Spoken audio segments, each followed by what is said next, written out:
آج کی نشست میں سینٹ پیٹرزبرگ اور ماسکو کے بارے میں کچھ باتیں بتاؤں گا۔ یہ سینٹ پیٹرزبرگ میں واقع ایک سمر پیلیس ہے جو یہاں کے بادشاہ استعمال کرتے تھے۔ یہاں کے بادشاہ محلات کے بہت شوقین تھے، قریب رشیا میں ان کے 200 محلات تھے، ان میں سے یہ ایک ہے۔ یہ میں نے چڑیوں کو دیکھا دانا دیتے ہوئے، کبوتر بھی تھے اور سیکورٹی گارڈ اور دے رہی تھی۔ مجھے ہاتھ میں موبائل سے فوٹو بتاتے دیکھ کر الگ ہٹ گئی۔ پیچھے جو آپ درختوں کے پیچھے سمندر دیکھ رہے ہیں، دراصل یہ فروزن سمندر ہے اور اس سے پھر فن لینڈ اور سویڈن پہنچا جا سکتا ہے، اور ماضی میں ان کے ایک دوسرے پہ قبضہ اور لڑائی بھی رہی ہے۔ اس لیے ناٹو میں سویڈن کی اور فن لینڈ کی موجودگی کو رشیا میں ناپسند کیا جاتا ہے۔ میری گائیڈ بتا رہی تھی کہ یوکرین تو ایک بہانہ ہے، دراصل مغرب رشیا کے وسائل پہ قبضہ کرنا چاہتے ہیں، مثلا سائبیریا کو الگ کر کے اور نام نہاد حکومت قائم کر کے، جیسا اس کا طریقہ کار ہے، وہ وسائل پر ہڑپ کرنے کے لیے ساری جنگ ہو رہی ہے۔ یوکرین ایک بہانہ ہے۔ بہرحال یہ آپ دیکھ رہے ہیں، یہاں پہ برف باری بنسبت ماسکو کی زیادہ ہے۔ گائیڈ بتا رہی ہے کہ یہ پیچھے محلات ہیں اور اس میں بڑے اسٹیچوز وغیرہ مجسمے لگے ہوئے ہیں، جس میں گولڈن سونے کا پانی پھیرا گیا ہے، اور برف کے علاوہ یہاں کوئی شے نہیں ہے جو نظر آ سکے۔ پارک میں چینی سیاح ہیں بڑی تعداد میں، اور چونکہ لانگ ویکینڈ کا ہو چکا ہے وقت، لہذا مقامی لوگ بھی کم نظر آتے ہیں۔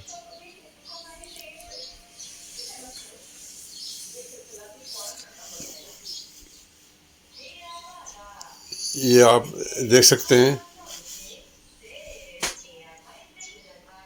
سیاح پھر رہے ہیں۔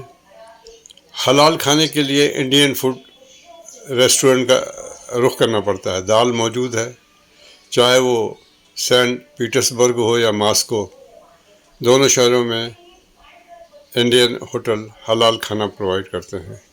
یہ کازن یا چیچن کے راستے وہاں سے چکن اور میٹ منگاتے ہیں اور بتاتے ہیں کہ یہ حلال ہے، لہذا چکن، دال اور دوسری چیزیں کراچی اسٹائل میں پہنچائی جاتی ہیں۔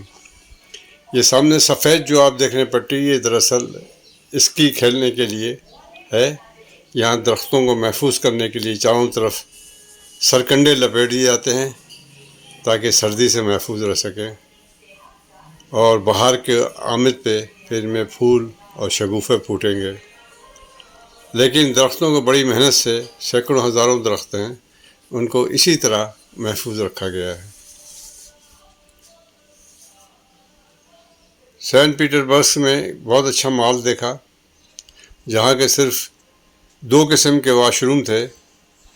ایک میں کوئی 1800 روپے کا داخلہ تھا، اس میں لکھا تھا ہسٹوریکل ٹوائلٹ، اور دوسرے کا لگتا تھا 50 روبل، یہ یعنی کوئی 150 روپے۔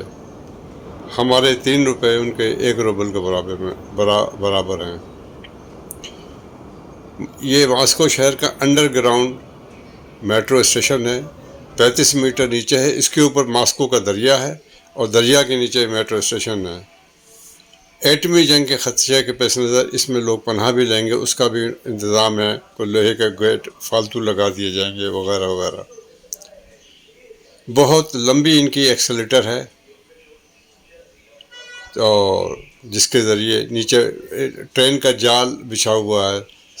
ایک ٹرین آ رہی، دوسری جا رہی، نارتھ ساؤتھ ایسٹ ویسٹ، اور ہم باقاعدہ گھومیں۔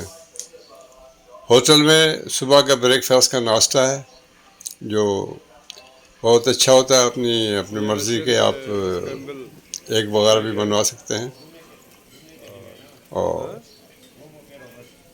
3 اسٹار ہوٹل کے مینو سے لطف اندوز ہو سکتے ہیں۔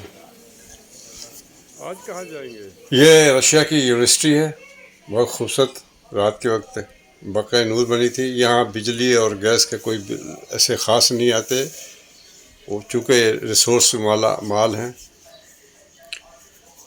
اسی طرح ہمارے جو انڈین ریسٹورنٹ میں کھانے کے بعد ایک ثقافتی مظاہرہ بھی ہوا تھا ماسکو کے انڈین ہوٹل میں، تو اس میں فنکاروں نے اپنا فن پیش کیا تھا جو دیکھنے سے تعلق رکھتا تھا۔ اس میں علاقائی گانے میوزک پہ پیش کیے گئے تھے۔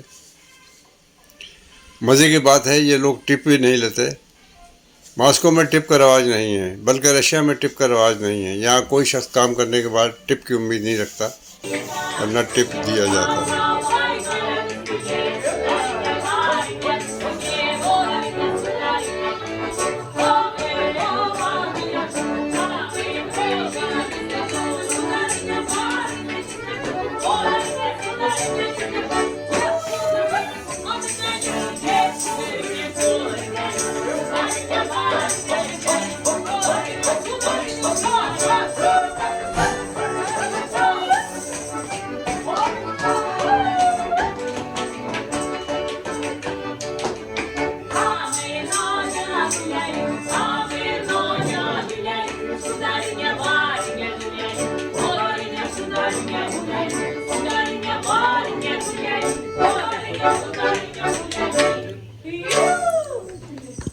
یہ ماسکو کی تصاویر۔ ماسکو بہت بڑا شہر ہے، 1,40,00,000 کی آبادی ہے، 10% رشیا کی آبادی ماسکو میں رہتی ہے۔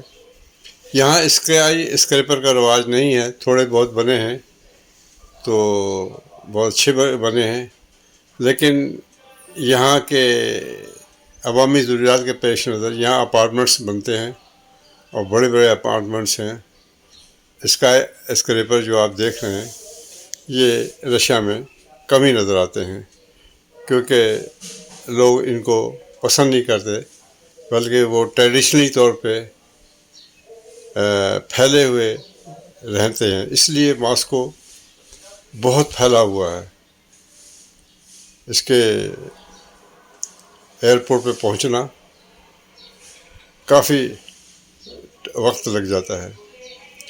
یہ ماسکو میں آپ دریا دیکھ رہے ہیں، پانی بہہ رہا ہے۔ یہاں اتنی ماسکو میں سردی نہیں ہے، برف یہاں بھی منجمد ہے کچھ علاقے، لیکن سینٹ پیٹرز برگ کی طرح نہیں، وہاں تو دریا بھی منجمد ہوتا ہے، بالکل فروزن۔